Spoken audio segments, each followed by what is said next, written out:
Assalamualaikum warahmatullahi wabarakatuh. Eh, Gimana kabar hari ini? Baik. Baik, alhamdulillah. Kalian pernah nggak sih belajar dakwah? Pernah? Pernah ya? Dari masa ke masa, dakwah dari masa ke masa tuh kalian tahu nggak sejarahnya? Belum terlalu tahu sih. Belum terlalu tahu, tapi ya kalau definisi dakwah tahu kan? Tahu. Apa kira-kira? Dakwah itu kayak ngajak seseorang gitu kan, ngikutin ajaran apa yang kita bawa secara sadar. Secara sadar. Ya, harusnya gitu. Harusnya gitu. Oke. Kayak kita mengajak masyarakat untuk ikut dalam kebaikan. Tapi kalau secara ini, kalau dari saya sih dakwah itu ya proses mengajak yang kalau dari zaman dulu ya itu ada yang ceramah, ada yang dari dia berdagang. Itu proses dakwah dari zaman itu tuh masih masih digunakan di zaman dulu itu. Cuma kalau di zaman sekarang kan udah berbeda ya, tentunya ya. Betul nggak? Betul. Ya, apalagi kan teknologi zaman sekarang tuh udah canggih. Tapi kira-kira tahu nggak kalau dari dakwah pada masa periode Makkah itu gimana sih? Dakwah pada masa periode Mekah itu tentunya Rasulullah tuh kayak sulit, soalnya ajaran yang beliau bawa itu nggak diterima di sana karena kebanyakan mayoritasnya kan Apa? Kafir Quraisy. Iya ya. Yang mau pakai Quraisy Iya. itu. Oke. Kalau dari Rani? Sama. Di sana juga Nabi mulai berdakwahnya kan masih tersembunyi-sembunyi. Betul. Karena tantangannya yang sangat-sangat berat waktu itu.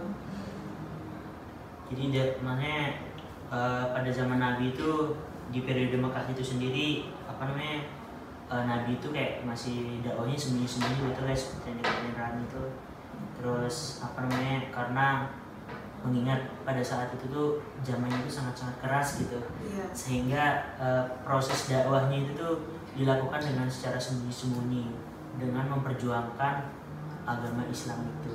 Luar biasa ya pada masa itu. Kalau kamu pada masa Madinah gimana? Nah, kalau pada masa Madinah itu lebih dia dakwahnya itu selama 10 tahun pada periode itu. Jadi tidak serumit pada masa periode Mekah. Jadi di periode Madinah ini tuh bisa dikatakan lebih modern gitu. Jadi orang-orang itu orang Arab itu terbiasa. ya Mulai menerima. betul, mulai terbiasa dan mulai menerima proses-proses dakwah pada zaman itu.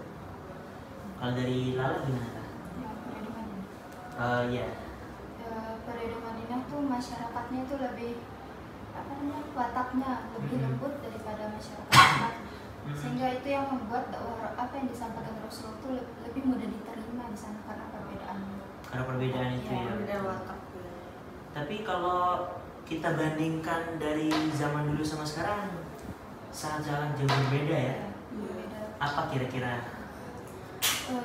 Dari segi perbedaan tantangan pertama itu pasti jauh berbeda. Karena tantangan sebelumnya itu kan dari langsung gitu dia, tapi sekarang kan dari sosial media itu beda tantangannya. Oh iya, karena di zaman dulu orang tuh kalau dakwahnya karena belum adanya teknologi ya beda sama sekarang. Tapi kalau kita mikirin proses dakwah di Indonesia tuh dari para kemerdekaan tuh gimana nih? Ada yang tahu nggak? Kalau dari prakemerdekaan kan, kalau ngomong-ngomong yang awal masuk Indonesia kan dimulai dari perdagangan.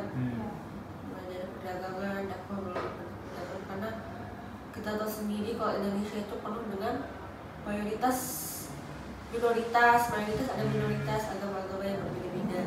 Jadi butuh pendekatan khusus, selebihnya kayak gitu.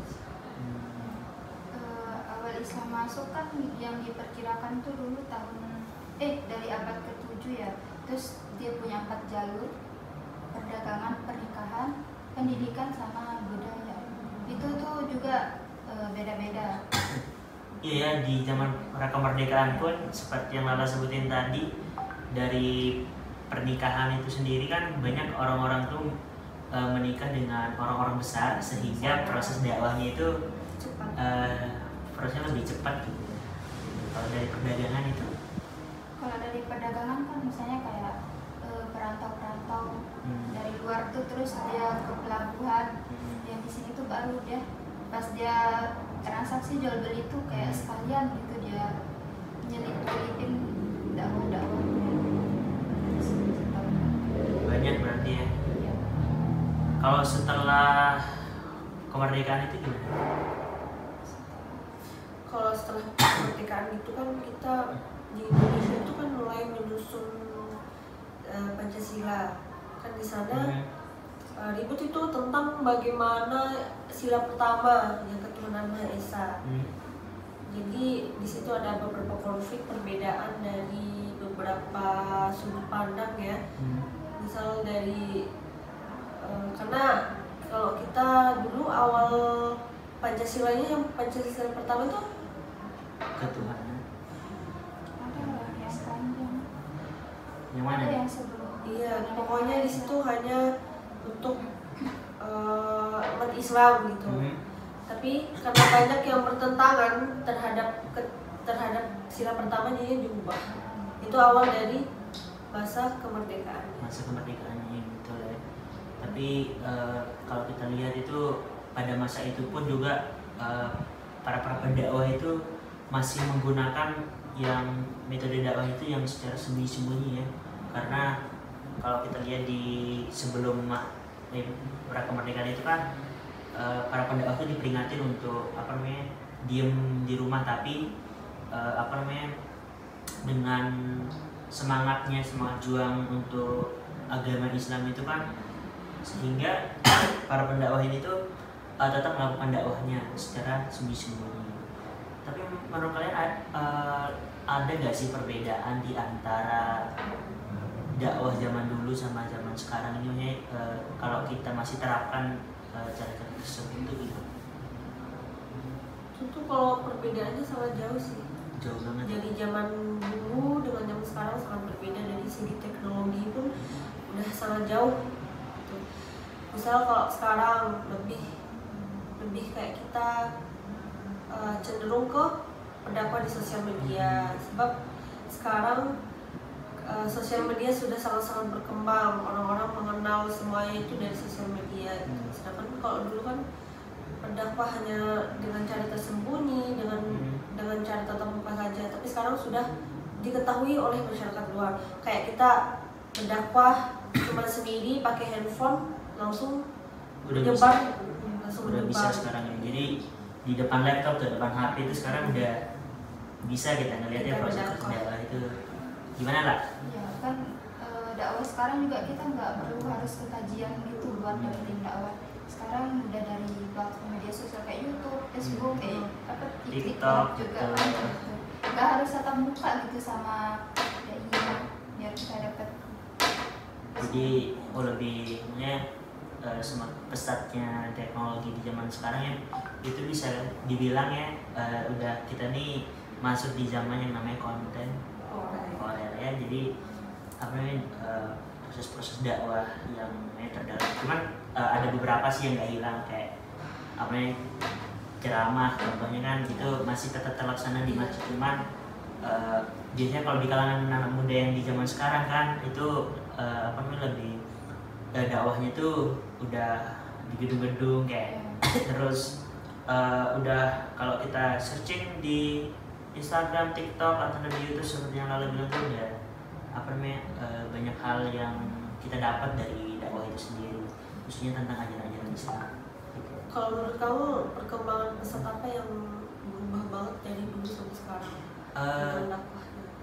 Itu contohnya tuh kayak kontennya Ustadz Abdul Somad itu kan dulu kita kan kalau ngajar-ngajar itu kan di masjid, kalau terus di apa namanya TPQ, dan bahkan di zaman sekarang ini tuh kita nggak butuh mad'u, tapi lebih apa namanya dengan kita memvideokan diri kita di depan HP dan kita menyampaikan apa namanya pesan syariat Islam itu tuh udah apa namanya udah banyak yang menonton gitu di platform media gitu.